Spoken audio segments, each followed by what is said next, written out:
Hi. So, obviously, when I tried to do my breast cancer diagnosis story to Instagram, the reels uploaded out of order, and then I don't think I put like a part 3 or 4 on all of them. So, I know this will be better, but I mean, it's not. I know it won't also be perfect because it's still my thought process, and but at least it'll be better.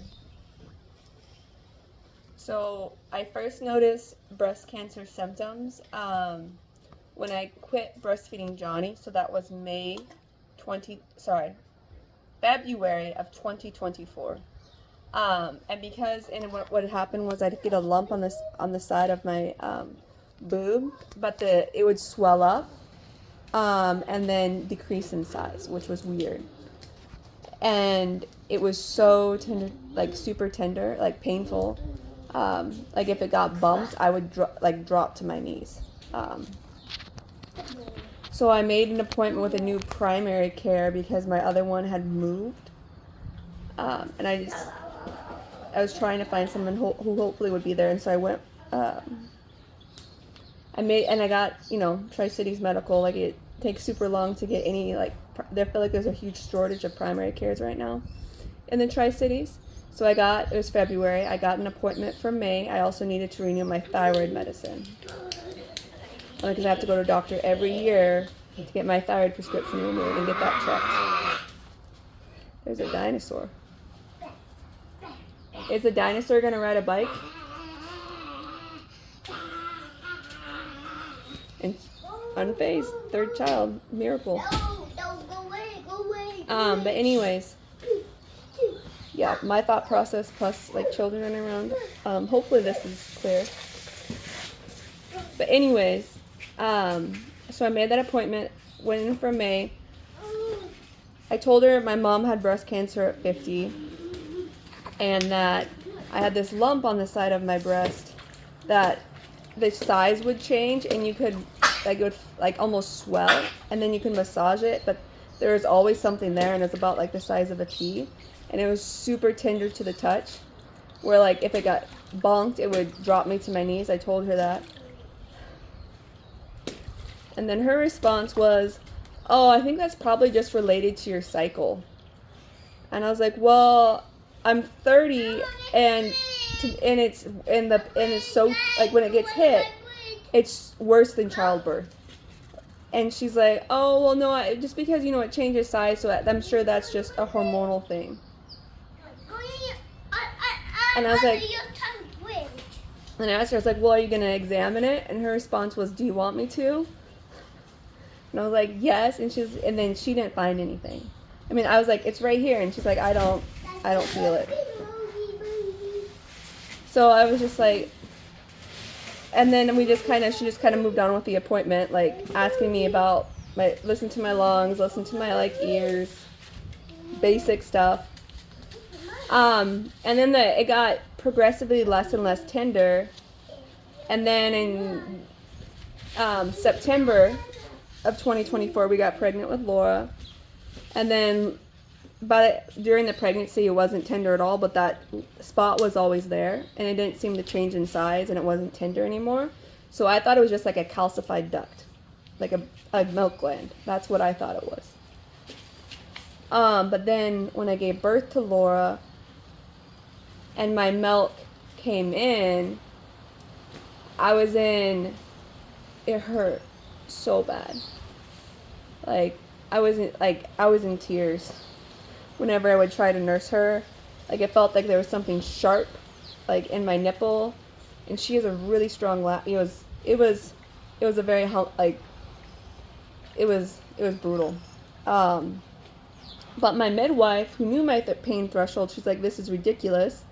You've been dealing with this for a year, especially with your mom's history. You need to get this checked." So my midwife put in for the ultrasound, because I was lactating. They do an ultrasound instead of a mammogram.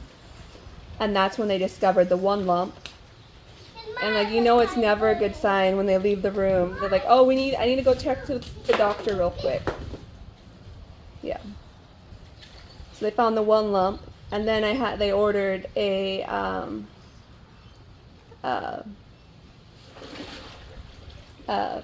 mammogram, because at that point there was still like a good chance it wasn't cancer, that it was just a benign tumor. But then when they did the mammogram, they found a second lump, and they found calcifications, and then they found another lymph node up here. And he said just based off of that, the progression of that and the history of like the calcifications and the fact there was two, he's like, I mean, he's like, you pretty much have cancer. Like he didn't give me an official diagnosis. He's like, but I would be shocked, because he then the next step after that is a biopsy. They take samples of it to test it to see what type of cancer and if it is cancerous. To the point where he's like, if the biopsy results came back negative, I wouldn't believe it.